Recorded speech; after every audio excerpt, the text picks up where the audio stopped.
Welcome to the first episode of our journey through the history of the Roman Empire, where we explore how one of the greatest states in history emerged from legends and reality. Our story begins with a myth that became the foundation for the birth of Rome, the legend of Romulus and Remus. However, we should immediately note that this is most likely a mythological tale, created centuries after the supposed event, and its historical accuracy is subject to doubt. According to legend, Romulus and Remus were the sons of Mars, the god of war, and Rhea Silvia, a Vestal virgin from the line of Alba Longa, an ancient city in Latium. Rhea Silvia was the daughter of King Numitor, who had been overthrown by his brother Romulus. To prevent the birth of heirs who might claim the throne, Romulus forced Rhea Silvia to become a Vestal virgin, bound to maintain her chastity. However, Mars, according to the legend, seduced her, and she gave birth to twins. Enraged, Romulus ordered the infants to be drowned in the Tiber River to eliminate any threat to his power. But fate, as the myth tells, had other plans.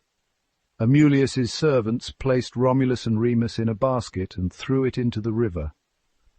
The current carried the basket to the shore at the foot of the Palatine Hill, where a she-wolf found them.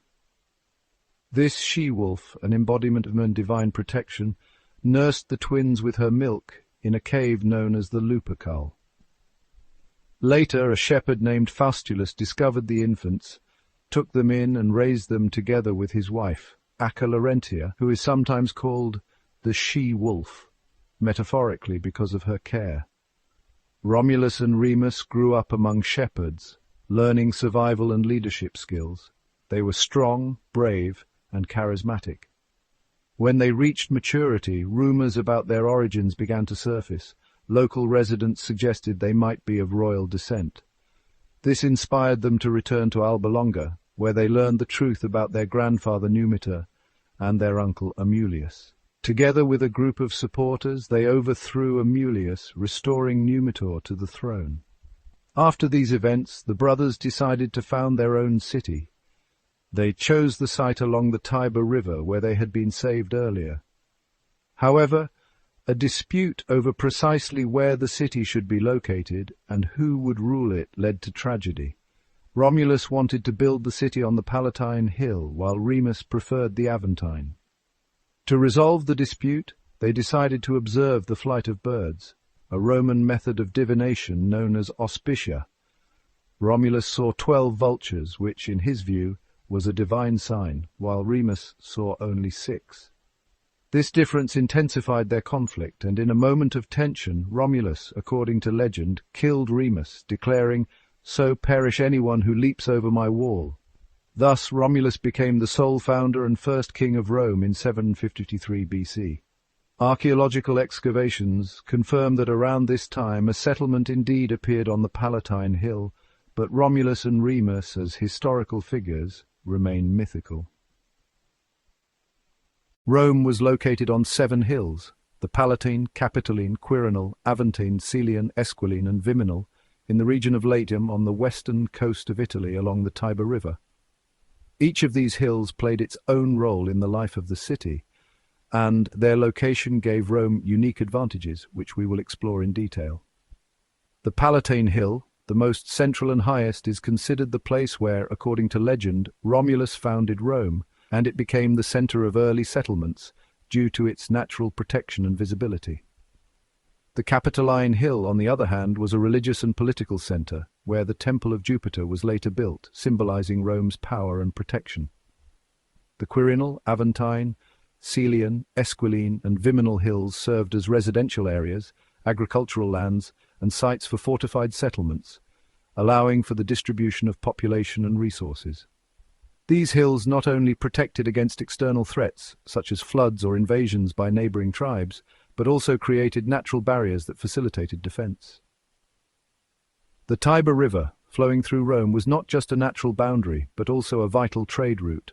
It connected Rome with inland regions of Italy and seaports, such as Ostia, enabling trade in grain, livestock, metals and other goods with Etruria, Greece, and even Carthage. Moreover, the Tiber served as a source of water and supported the development of irrigation, which was crucial for the pastoral and agricultural economy, the foundation of early Rome. However, the river also posed a threat. Floods were a frequent occurrence, and the Romans had already begun constructing drainage systems, such as the Cloaca Maxima, to address this issue. Rome's geographical location contributed not only to its protection, but also to the integration of various Latin and Sabine tribes. The Latins, the native inhabitants of the region, and the Sabines, newcomers from the north, competed for control over the territory, but Rome's position at the crossroads made it a natural hub of attraction. Historical sources, such as the works of Titus Livius, confirm that, after the abduction of the Sabine women and the subsequent integration of these tribes, Rome became a stronger and more diverse society, which was critically important for its further expansion. Early Rome was a society primarily based on pastoral and agricultural economies. Residents raised livestock, grew grain, grapes, and olives, which met their basic needs. However, even at this stage, signs of future urbanization began to emerge. The appearance of markets, fortified walls, and early temples, such as the altar of Vesta. Military might was also starting to take shape. Young men trained as warriors, using simple weapons and tactics that would later form the basis of the Roman army. This early period was a time when Rome gradually transformed from a group of settlements into a city-state with ambitions for greater things. Rome's geographical location not only determined its early development, but also laid the foundation for future conquests and cultural flourishing. The first king of Rome, according to tradition, was Romulus, the mythical founder of the city, about whom we have already spoken. After he, presumably, killed his brother Remus and became king in 753 BC, Romulus set about organizing the new state. He established a senate consisting of 100 senators, whom they called fathers, patras, from which the name patricians, aristocrats who formed the elite of society, originated. Romulus also divided the population into two main groups, patricians and plebeians, common citizens who lacked the privileges of the aristocracy, but made up the backbone of the workforce and army. Furthermore, he created the comitia, assemblies of citizens for decision-making, which was an important step toward establishing a political structure. These assemblies, though limited in participation, allowed plebeians to have a voice in some matters, which was innovative for that time. Historians such as Titus Livius confirm that these steps could indeed have been part of early governance, although the accuracy of the details about Romulus is disputed due to his mythical status. After Romulus, the second king was Numa Pompilius, who, according to sources, ruled peacefully and focused on religion and culture. Numa was considered wise and pious, and his rule is often contrasted with Romulus's warlike actions.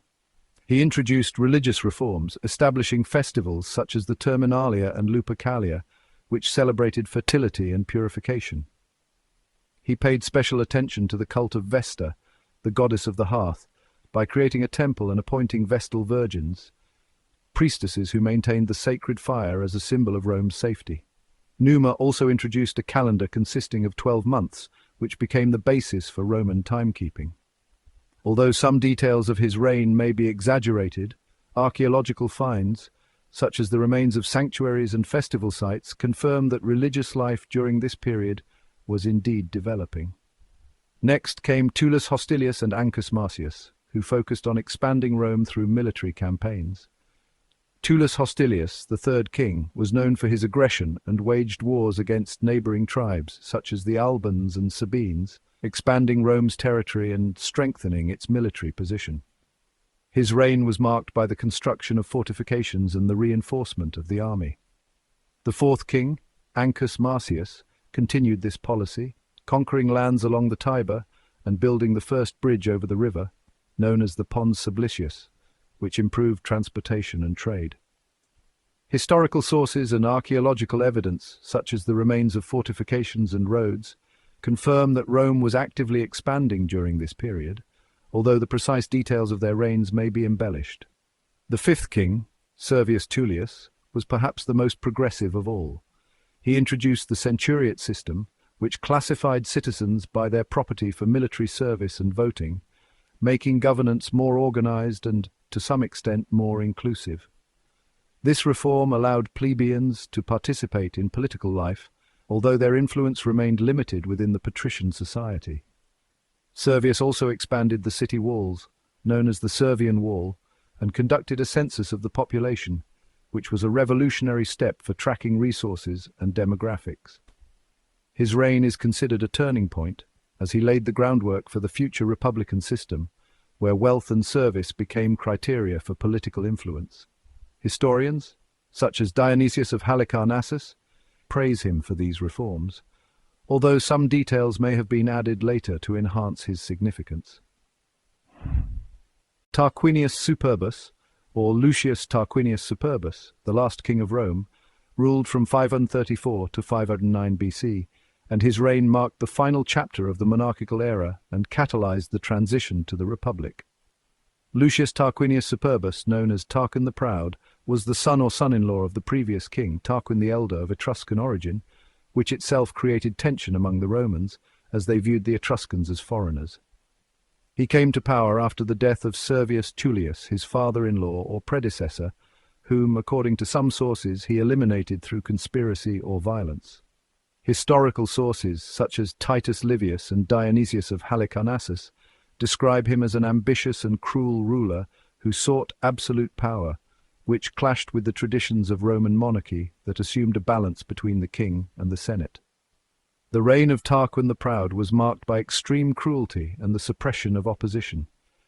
He diminished the influence of the Senate, often ignoring its decisions, and surrounded himself with his supporters, which caused discontent among both patricians and plebeians.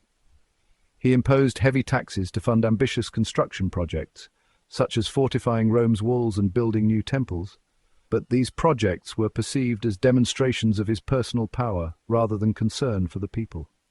For example, he built the Temple of Jupiter on the Capitoline Hill, but this provoked resentment, as many believed he was arrogating divine authority to himself. His policies also included repression of the nobility, executions, and exile of those who dared to oppose him, creating an atmosphere of fear and instability.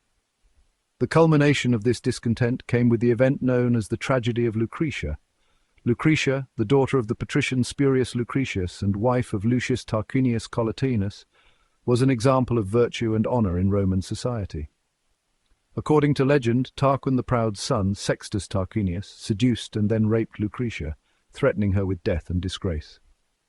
After this, unable to bear the shame, Lucretia summoned her relatives, including Lucius Junius Brutus and her husband, told them what had happened, and then committed suicide by plunging a dagger into her heart. This act became a symbol of resistance to tyranny and inspired a rebellion against Tarquin. Although the story of Lucretia is largely considered legendary and was recorded centuries later, it reflects the real dissatisfaction of the Romans with the monarchy and their desire for greater justice. After Lucretia's death, Lucius Junius Brutus, one of the leaders of the patricians, led the uprising against Tarquin the Proud. The people and the Senate united to expel the king and his family from Rome. In 509 BC, Tarquin was banished, and his attempts to regain power with the help of Etruscan allies, such as the King of Veii, failed. This moment marked the definitive end of the monarchy, and the Romans decided they would no longer tolerate absolute rule. Historical evidence, including archaeological data about destroyed royal residences and changes in political architecture, confirms that this transition occurred. As a result, the Romans established a republic, where power was divided between two consuls, elected for 1 year, and the Senate, which became the primary legislative and governing body. This was a new political era, where election and the division of power became key principles. The first consuls, Lucius Junius Brutus and Lucius Tarquinius Collatinus, symbolized a break with the past and the beginning of a new system, where no single person could concentrate absolute power. This reform laid the foundation for Roman law, civic participation, and military organization, which later became cornerstones of world history. In the next episode, we will continue our journey through the centuries, exploring the era of the Roman Republic, its rises and falls, which led to the creation of the empire. Subscribe to the channel so you don't miss the next chapter of this great story.